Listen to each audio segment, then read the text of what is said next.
Ça fait un petit moment qu'on s'épuise au travail, qu'on manque de personnel, qu'on manque de moyens. Et on est fatigué, on a envie que le gouvernement nous entende. Et donc nous, en tant que personnel d'urgence, on fait avec ce qu'on nous donne et ça devient vraiment compliqué et donc au détriment des patients, au détriment de la prise en charge des patients. Nous, on est contre l'inclusion pour plus tard, pour les enfants, ça va être compliqué aussi pour les professeurs. Le lien en fait va être compliqué pour accompagner.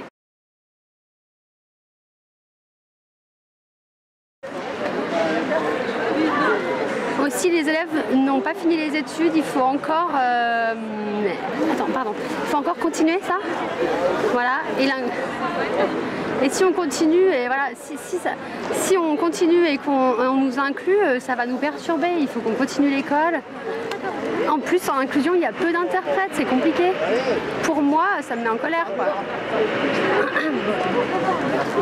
En plus, pour les enfants sourds, comment on fait pour les éduquer? Ils ont besoin de bilinguisme, ils ont besoin de la langue des signes. Ouais, elles ont raison. En plus, à l'INJS, c'est un peu comme une grande famille, la relation est bonne, vraiment. L'avenir pour les enfants, pour l'éducation, on ne sait pas, quoi.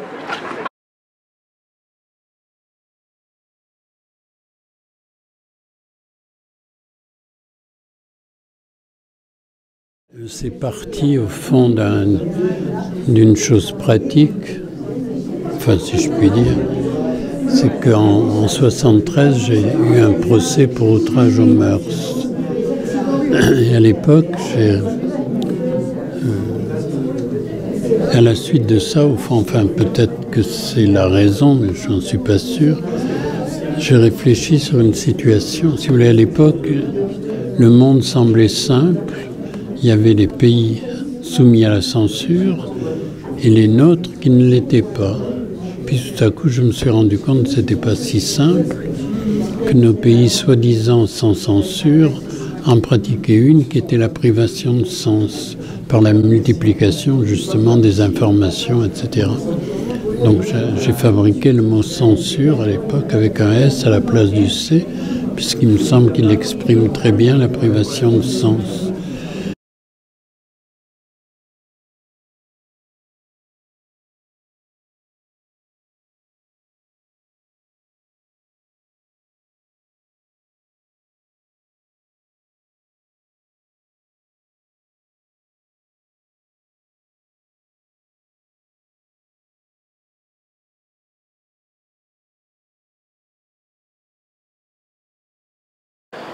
« 3 juillet 2019, à Chambéry, un homme est mort parce qu'il ne payait pas son loyer, parce qu'il avait une dette de loyer. » Et il y a du sang dans la escalier. Il y a du sang. Il y a du sang. Oui, monsieur.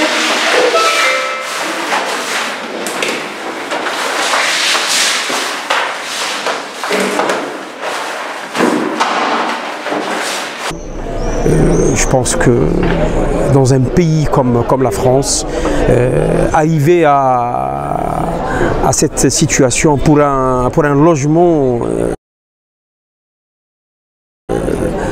qui est abandonné depuis 3 ans, c'est vraiment c'est douloureux pour nous, pour la famille, parce que le monsieur il est parti, il est chez Dieu, mais il a laissé 4 enfants fragiles à bas âge et une femme abattue. Donc c'est pas de cette façon qu'on traite ce genre de problème.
Actuellement, donc après nous on va aller où? Voilà, si Saint-Jean y ferme, le premier hôpital c'est Chambéry ou Albertville et c'est une heure de route. Qui habitent au fond de la vallée, qui sont à 3-4 heures de Chambéry, qui n'ont pas d'hôpital. Nous on n'a plus de place à Chambéry, on est plein comme des œufs. Ah, et ben voilà. Donc la seule solution c'est